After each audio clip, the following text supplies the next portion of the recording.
Olá, seja bem-vindo ao Ação Nacional. No dia 20 de novembro, comemoramos o Dia da Consciência Negra, data importante para lembrarmos da luta pela igualdade entre os povos.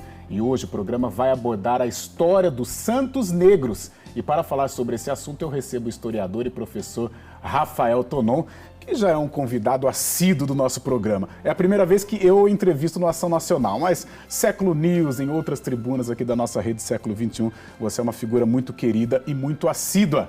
Seja bem-vindo, professor. Obrigado pela presença. Muito obrigado, eu que agradeço. Agradeço também a você que nos acompanha de casa. É um prazer estar por aqui. Tá certo. Professor Rafael, deixa eu fazer uma pergunta já complicada. Existe muita desinformação a respeito da postura da igreja em relação aos negros no decorrer da história?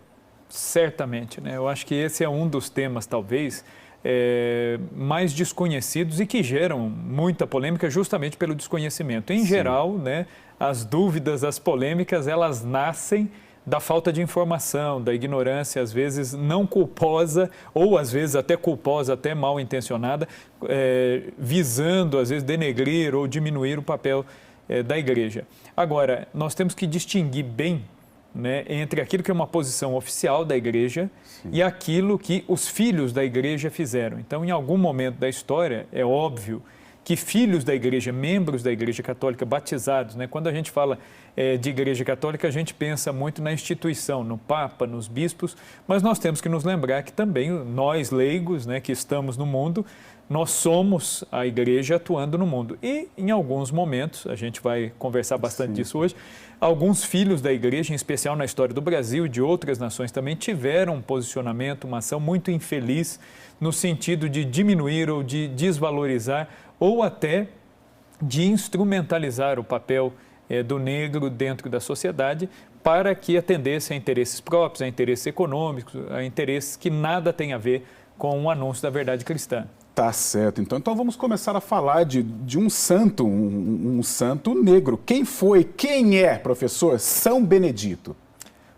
Quando, né, a gente fala em história do Brasil, né, quase não dá para separar muito, né, da história dos santos que são amados pelo povo brasileiro. São Benedito, sem dúvida nenhuma, está entre os santos mais venerados desde o início assim, da colonização, né? São Benedito ele é contemporâneo do Brasil, né? Na verdade, ele viveu no tempo em que a América tinha sido descoberta, o Brasil tinha sido, né, ocupado aí pelos portugueses. Então, São Benedito é um contemporâneo. Foi declarado beato já no século XVII e depois a sua ampla veneração ela se dá mais do século XVIII em diante, né? E aqui no Brasil ele foi muito venerado ao lado de outros santos, outros luminares aí da fé católica que também eram negros. E São Benedito, aqui no Brasil, a gente vai ver todas as cidades que são do tempo do Brasil colônia, ou do Brasil Império, as cidades um pouco mais antigas, é difícil a gente não encontrar pelo menos uma imagem de São Benedito no altar de uma das igrejas, ou uma igreja dedicada a ele, ou uma irmandade dedicada a São Benedito, né? Então, São Benedito ele se fundiu, assim, de certa forma, com a história brasileira, até por identificação. E a Igreja Católica ela utilizou muito, né, essa figura de São Benedito como um exemplo para os negros escravizados, até pela semelhança de vida, né? São Benedito ele nasceu no século XVI, né, nasceu na Itália, então, embora, né, seja um santo negro, muita gente às vezes pensa que ele seja africano, né? Os pais eram africanos, né? O pai e a mãe já eram cristãos, foram trazidos como escravos da África para a Itália. O pai se chamava Cristóvão, né? O nome já é um nome cristão, e a mãe se chamava Diana, e eles adotaram o sobrenome do dono, né? Eles tiveram a sorte, né? Nem todos tinham essa sorte, de ter um dono que era bom cristão, era uma pessoa que tratava bem os seus escravos, que inclusive deu a liberdade ao pai, à mãe e aos filhos, né, desse casal. Então, tanto é que o casal, os pais de São Benedito, o Cristóvão e a Diana, eles adotaram o sobrenome do seu dono, como era costume na época. Então, eram chamados de Cristóvão e Diana Manasserini, né? Então, São Benedito, ele vai receber esse nome, Benedetto Manasserini, e depois vai ficar conhecido como Benedito de Palermo ou Benedito o Mouro, né? Na Itália não há uma diferença, né, na grafia do nome de São Bento, fundador dos beneditinos, né? San Benedetto di Norcia e San Benedetto de Palermo. Então, para diferenciar os dois, na Itália eles também o chamavam de Benedetto il Moro, né? O mouro, né?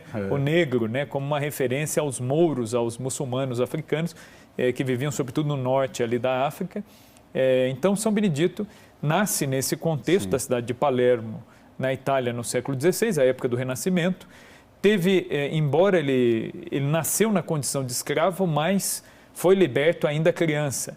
Então, só por isso já se estabelecia um contato, né, uma afinidade entre os africanos escravizados no Brasil e a figura de São Benedito, que também era escravo, que também era negro, que também sofreu muito, era filho de pais que migraram forçosamente, né, para trabalhar, para servir a um senhor. É uma história que se encaixa nos dias de hoje, exato, né? Exato. Tudo que está acontecendo no Mediterrâneo, né, no mar Mediterrâneo. Sim, até a questão das migrações hoje em dia, né, da saída, né, das populações ali da África em direção à Europa, em busca até de um socorro material mesmo, né, a busca pela sobrevivência.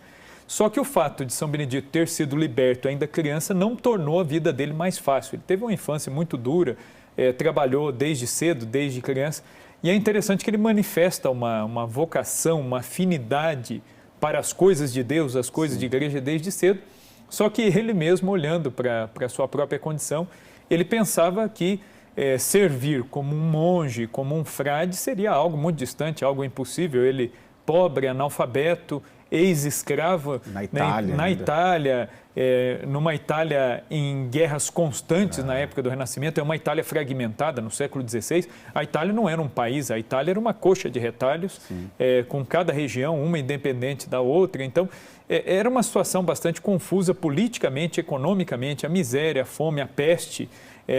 Hoje em dia, né, nós estamos vivendo numa situação de pandemia. Uma pandemia no século XVI, ela matava muito mais, até pelo desconhecimento das informações básicas de higiene, de saúde, né, de condições mínimas ali. E é nesse contexto que São Benedito ali, na adolescência, ele conhece um grupo de eremitas, se interessa, mas ainda, né, vendo a necessidade de ajuda que os pais tinham materialmente, ele ainda trabalhou com os pais. Quando os pais morreram, ele já adulto, é que ele resolve seguir esse grupo de eremitas e passa a ter essa vida mais solitária, de oração, de trabalho, como ele já estava acostumado, né? Então, a pobreza, viver na pobreza para São Benedito não era algo muito estranho àquilo que ele já vivia até ali. Porém, é a época também em que veio a Reforma Protestante. Então, aparece na Europa uma nova visão religiosa. A cristandade, né, o conjunto dos países cristãos é dividido entre países católicos, países protestantes. Os príncipes e os reis começam a se dividir entre si, guerras religiosas começam. Então, o Papa, na época, para ordenar a situação, o que ele fez? Ele decretou que os vários institutos, os grupos de eremitas que existiam e que viviam de uma maneira muito independentes, né, obedecendo diretamente aos bispos, o Papa decretou que cada um deles procurasse uma ordem religiosa já existente e ingressasse nesses conventos que já existiam, para disciplinar e igualar a coisa. E foi aí que o grupo ao qual São Benedito fazia parte procurou os franciscanos em Palermo e se associaram aos frades franciscanos. É por isso que a gente vê São Benedito comumente vestido com o hábito de São Francisco, né? Ô, professor, você estava falando assim da vestimenta, né, da simbologia. Por exemplo, a imagem de São Benedito, ele está com o menino Jesus, né? O que significa isso? Na verdade, essa imagem de São Benedito, ela traz muita confusão, né? Porque há dois tipos de imagens, né, de São Benedito. Uma em que aparece um menino sentado. Essa imagem é que está em Palermo, na igreja onde está o corpo de São Benedito. São Benedito, para quem não sabe, ele está incorrupto, né? O corpo, ele não apodreceu, né? O corpo, ele manteve o mesmo aspecto que no dia da morte, com pequenos sinais de corrupção nos pés, apenas um pouquinho nas mãos, mas o rosto ainda permanece visível. Então dá para ter até uma ideia do semblante de São Benedito. Ele está exposto numa urna de vidro, na igreja do convento onde ele serviu como porteiro e cozinheiro durante toda a sua vida. São Benedito morreu com quase 70 anos de idade, 68 anos de idade. E aí é interessante que, né, o corpo está conservado ali e a imagem dele que está nessa igreja é com um menino sentado. Então, na iconografia católica, quando aparece um santo segurando uma criança sentada, esta criança sentada é o menino Jesus. Sim. Isso é uma referência às experiências místicas de São Benedito, né? São Benedito, embora fosse analfabeto, embora tivesse toda a limitação cultural própria, até da condição social em que ele vivia, em contraposição a isso, ele foi um santo de primeiríssima grandeza, né? Um homem que recebeu de Deus graças muito grandes, inclusive graças místicas, né? A ponto de duques, condes, cardeais, até representantes do Papa irem buscá-lo para se aconselhar com ele, né? Tamanha era a sabedoria desse homem. E em várias ocasiões, em várias vezes, ele foi visto pelos confrades, os próprios monges ali, os próprios frades franciscanos dentro do convento, se deparavam com o Frei Benedito conversando.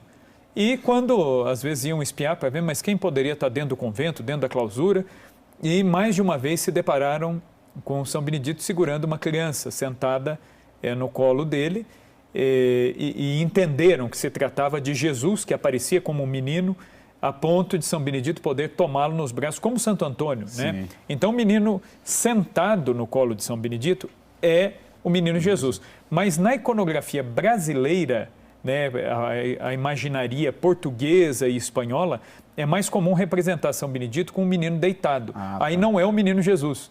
Aí já é a referência a um milagre que São Benedito realizou, né, pedindo a Deus, rezando, e esse milagre ocorreu, que foi de uma carroça, uma carruagem, em que uma família abastada passava por Palermo e essa carroça tombou ribanceira abaixo ali com uma criança dentro e a criança foi retirada morta. Já a mãe e o pai se machucaram muito e a criança morreu.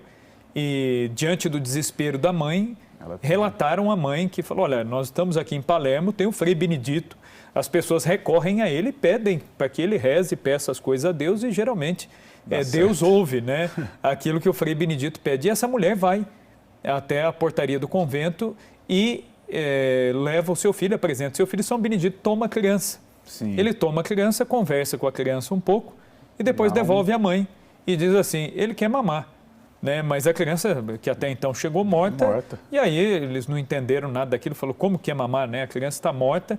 E aí quando a mãe toma de volta, a criança estava viva, do mesmo jeito que estava, inclusive sem nenhum sinal do acidente. Então é uma ressurreição que ocorre por um pedido feito por São Benedito. Sim. Então, em geral, essa imagem do menino deitado é uma criança mesmo, né, ressuscitada pela intercessão de São Benedito. Aí, né? História maravilhosa. Professor, só para fechar o bloco, por que em todo o mundo o dia de São Benedito ele é comemorado em 4 de abril?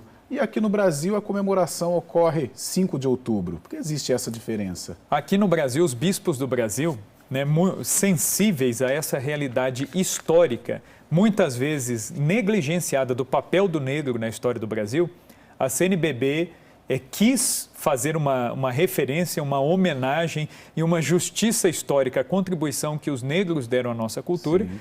E então, o que os bispos fizeram aqui no Brasil? Pediram permissão à Santa Sé para deslocar a data, né, do dia de São Benedito, do mês de abril, para o mês de outubro, no dia 5 de outubro. Por que no dia 5 de outubro?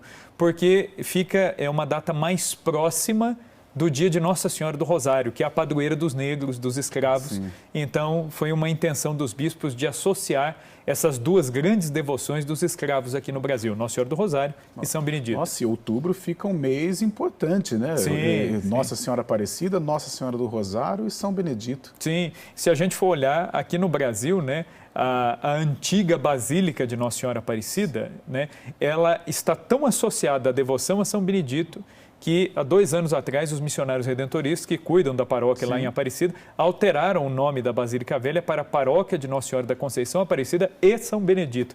Tamanha devoção que se tem ao Santo Negro, junto com a imagem de Nossa Senhora que também apareceu negra. Né? Tá certo. Isso que eu chamo de uma aula. Professor Rafael Tonon é o nosso convidado de hoje aqui no Ação Nacional. Eu vou deixar uma pergunta, mas já para o próximo bloco, uma pergunta polêmica, aliás. A Igreja Católica declarou que os negros não tinham alma e, portanto, poderiam ser escravizados. Isso é uma pergunta e o professor vai responder, vai contar toda essa história para nós. Hoje o Ação Nacional debatendo o tema Dia da Consciência Negra, Santos Negros da Igreja Católica. Um rápido intervalo.